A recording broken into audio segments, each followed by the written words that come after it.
श्री व्यंकटेश स्तोत्र. व्यंकटेशो वासुदेव प्रद्युम्नोमित विक्रम संकर्षणो अनिरुद्धश्च शेषाद्रिपतिरेव च जनार्दन पद्मनाभो व्यंकटाचलवासन सृष्टिकर्ता जगन्नाथो माधवो भक्तवत्सल गोविंदो गोपती कृष्णकेशवो गरुडध्वज वराहो वामनश्चैव नारायण अधोक्षज श्रीधर पुंडरीकाक्ष सर्वदेवस्तुतो हरि श्रीनृसिंहो महासिंह सूत्रकार पुरातन रमानाथो महीभर्ता मधुर पुरुषोत्तम चोडपुत्र प्रिय शांतो ब्रह्मादीनां वरप्रद श्रीनिधी सर्वभूतानां भयकृत्भयनाशनः श्रीरामो रामभद्रश्च भवबन्धैकमोचकः भूतावासो गिरावास श्रीनिवास श्रियपति अच्युतानंद गोविंदो विष्णुर्वेंकटनायकः सर्वदेवैकशरणं सर्वदेवैकदैवतं समस्तदेवकवचं सर्वदेवशिखामणि तिदं कीर्तितं यस्य विष्णोरमित्तेजसः त्रिकाले यः पठेन्नित्यं पापं तस्य न विद्यते राजद्वारे पठेद्घोरे संग्रामे रिपुसङ्कटे भूतसर्पपिशाचादि भयं नास्ति कदाचन अपुत्रो लभते पुत्रान् निर्धनो धनवान् भवेत् रोगार्तो मुच्यते रोगात् बद्धो मुच्येत बन्धनात् यद्यदिष्टितमं लोके तत्तत् प्राप्नोत्य संशयः ऐश्वर्यराजसम्मानं भक्तिमुक्तिफलप्रदं विष्णोर्लोकैकसोपानं सर्वदुःखैकनाशनं सर्वैश्वर्यप्रदं नृणां सर्वमङ्गलकारकं मायावी परमानन्दं त्यक्त्वा व्यङ्कटमुत्तमं स्वामी पुष्करिणीतीरे रमया सह मोदते कल्याणाद्भुतगात्राय कामितार्थप्रदायिने श्रीमद्वेङ्कटनाथाय श्रीनिवासाय ते नमः वेङ्कटाद्रिसमं स्थानं ब्रह्माण्डे नास्ति किंचन वेङ्कटेशसमो देवो न भूतो न भविष्यति इति ब्रह्माण्डपुराणे ब्रह्मनारद संवादे श्री वेंकट स्तोत्रम संपूर्ण. श्री सुक्त. हरि ओम हिरण्यवर्णां हरिणीं सुवर्णरजतस्त्रजां चन्द्रां हिरण्मयीं लक्ष्मीं जातवेदो आवह ताम् आवह जातवेदो लक्ष्मीमनपगामिनीं यस्यां हिरण्यं विन्देयं कामश्वपुरुषानहम् अश्वपूर्वां रथमत्यां हस्तिनादप्रबोधिनीं श्रियं देवीमुपहवये शिर्मा देवी जुषतां कां सुस्मिता हिरण्यप्राकाराम् आर्द्रां ज्वलन्ति तृप्तां तर्पयन्तीं पद्मे स्थितां पद्मवर्णां तामिहोपहवये श्रियं चन्द्राप्रभासां यशसा ज्वलन्ति श्रियं लोके देवजुष्टामुदारां तां पद्मिनीं शरणं प्रपद्ये अलक्ष्मीर्मे नश्यतां त्वां ऋणे आदित्यवर्णे तपसोऽधिजातो वनस्पतिस्थो वृक्षोत बिल्वः तस्य फलानि तपसा नुदन्तु मायान्तरायाच्च बाह्या अलक्ष्मीः उपैतु मां देवसखः कीर्तिश्च मणिना सह प्रादुर्भूतोऽस्मि राष्ट्रेऽस्मिन् कीर्तिमृद्धिं ददातु मे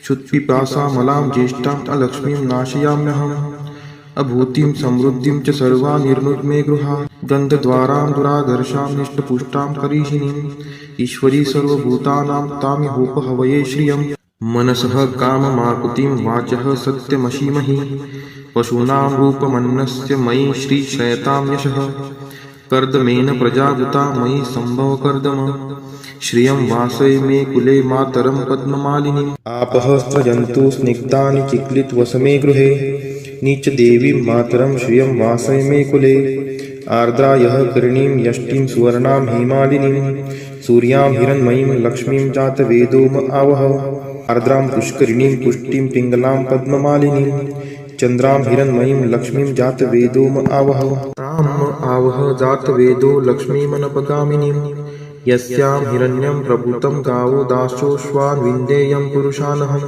यः शुचिः प्रयतो भूत्वा जुहुयादाज्ज मन्वहं सुक्तं पञ्चदशर्चं च श्रीकामः सततं जपेत् फलश्रुति पद्मानने पद्म उरु पद्माक्षि पद्मसंभवे तन्मे भजसि पद्माक्षि येन सौख्यमलभाम्यहम् अश्वदायै गोदायै धनदायै महाधने धनं मे लभतां देवी सर्वकामान् च देहि मे पद्मानने पद्मविपद्मपत्रे पद्मप्रिये पद्मदलायताक्षि विश्वप्रिये विष्णुनोनुकुले त्वत्पाद पद्ममयि सन्निधत्स्व पुत्रं पौत्रं धनं धान्यं हस्त्यश्वादिगवे रथं प्रजानां भवसि माता आयुष्मन्तं करोतु मे धनम् अग्निर्धनं वायुर्धनं सूर्यो धनं वसुः धनम् इन्द्रो बृहस्पतिर्वरुणं धनम् अस्तु मे वैनतेय सोमं पिबतु वृत्रः सोमं धनस्य सोमिनो मह्यं ददातु सोमिनः।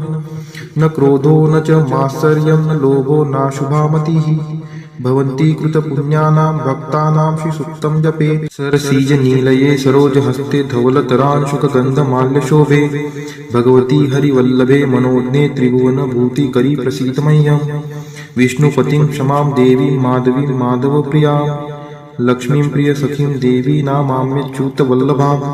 महालक्ष्मी च विद्महे विष्णुपत्नी च धीमहि तन्नो लक्ष्मीः प्रचोदयात्। श्रीवर्चस्वम् आयुष्यम् आरोग्यमाविदात् शोभमानं महीयते।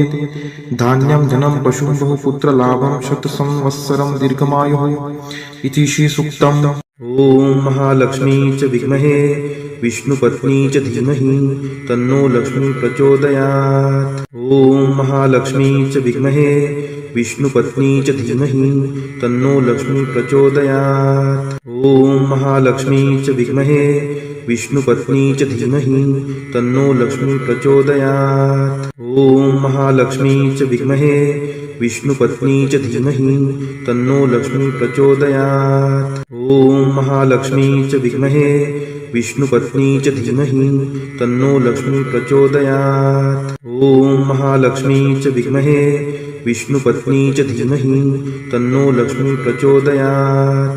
ॐ महालक्ष्मी च विद्महे विष्णुपत्नी च धीमहि तन्नो लक्ष्मी प्रचोदयात्।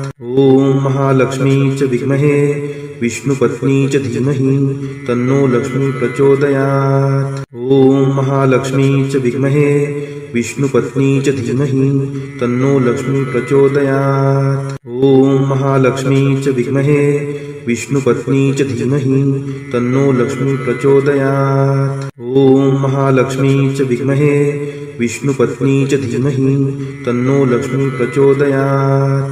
ॐ महालक्ष्मी च विद्महे विष्णुपत्नी च धीमहि तन्नो लक्ष्मी प्रचोदयात्। ॐ महालक्ष्मी च विद्महे विष्णुपत्नी च धीमहि तन्नो लक्ष्मी प्रचोदयात्। ॐ महालक्ष्मी च विद्महे विष्णुपत्नी च धीमहि तन्नो लक्ष्मी प्रचोदयात्। ॐ महालक्ष्मी च विद्महे विष्णुपत्नी च धीमहि तन्नो लक्ष्मी प्रचोदयात्। ॐ महालक्ष्मी च विद्महे विष्णुपत्नी च धीमहि तन्नो लक्ष्मी प्रचोदयात्।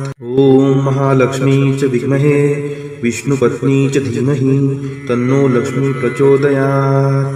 ॐ महालक्ष्मी च विद्महे विष्णुपत्नी च धीमहि तन्नो लक्ष्मी प्रचोदयात्। ॐ महालक्ष्मी च विद्महे विष्णुपत्नी च धीमहि तन्नो लक्ष्मी प्रचोदयात्। ॐ महालक्ष्मी च विद्महे विष्णुपत्नी च धीमहि तन्नो लक्ष्मी प्रचोदयात्। ॐ महालक्ष्मी च विद्महे विष्णुपत्नी च धीमहि तन्नो लक्ष्मी प्रचोदयात्। ॐ महालक्ष्मी च विद्महे विष्णुपत्नी च धीमहि तन्नो लक्ष्मी प्रचोदयात्। ॐ महालक्ष्मी च विद्महे विष्णुपत्नी च धीमहि तन्नो लक्ष्मी प्रचोदयात्। ॐ महालक्ष्मी च विद्महे विष्णुपत्नी च धीमहि तन्नो लक्ष्मी प्रचोदयात्। ॐ नारायणाय विद्महे वासुदेवाय धीमहि तन्नो विष्णु प्रचोदयात्। ॐ नारायणाय विद्महे वासुदेवाय धीमहि तन्नो विष्णु प्रचोदयात्। ॐ नारायणाय विद्महे वासुदेवाय धीमहि तन्नो विष्णु प्रचोदयात्। ॐ नारायणाय विद्महे वासुदेवाय धीमहि तन्नो विष्णु प्रचोदयात्। ॐ नारायणाय विद्महे वासुदेवाय धीमहि तन्नो विष्णु प्रचोदयात्। ॐ नारायणाय विद्महे वासुदेवाय धीमहि तन्नो विष्णु प्रचोदयात्। ॐ नारायणाय विद्महे वासुदेवाय धीमहि तन्नो विष्णु प्रचोदयात्। ॐ नारायणाय विद्महे वासुदेवाय धीमहि तन्नो विष्णु प्रचोदयात्। ॐ नारायणाय विद्महे वासुदेवाय धीमहि तन्नो विष्णु प्रचोदयात्। ॐ नारायणाय विद्महे वासुदेवाय धीमहि तन्नो विष्णु प्रचोदयात्।